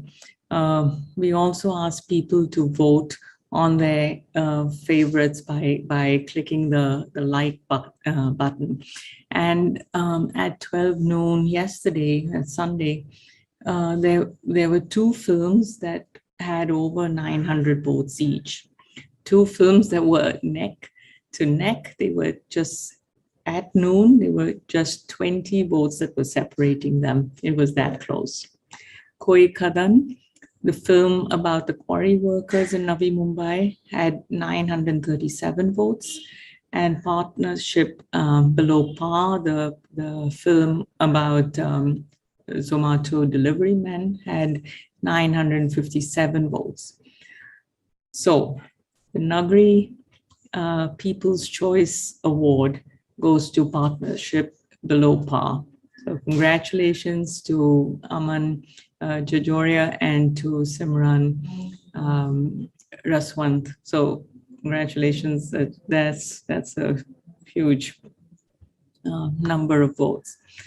And if all of you enjoyed watching these films, do look at our YouTube channel, Nagri TV, and see last year's films, which address housing issues in urban India. And so I think we've reached just about the end of the program for today. I just want to thank all those who have made this possible. Our team here at the Charles Correa Foundation, Tahir Narona, Advait, Meghna, Utsav, Natalina, who have really put in yeoman service. And to everyone else who has helped bring this evening together, the A.T. Chandra Foundation, Sanjeev and all the mentors, the jury, and the public, the audience tonight. Many thanks to all of you, and good night. With the 9 teams, the mentors, and the jury members, all of you join us here at CCF and turn on your videos so that we can all come together to celebrate and take photos. Thanks.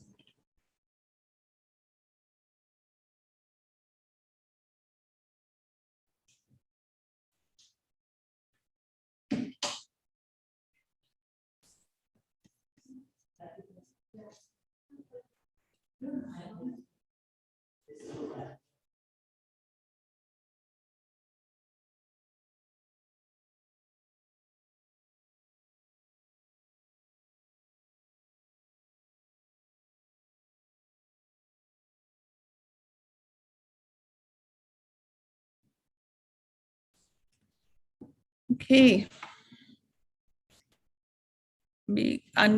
Just get everyone's cameras on.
Okay, great.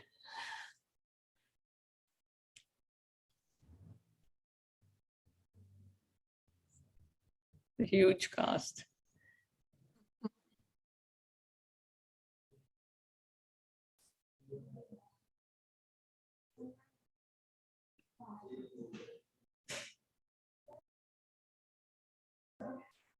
Okay, thanks everyone. And well, first a big smile, I think, and everyone say cheese. Take a picture. Okay.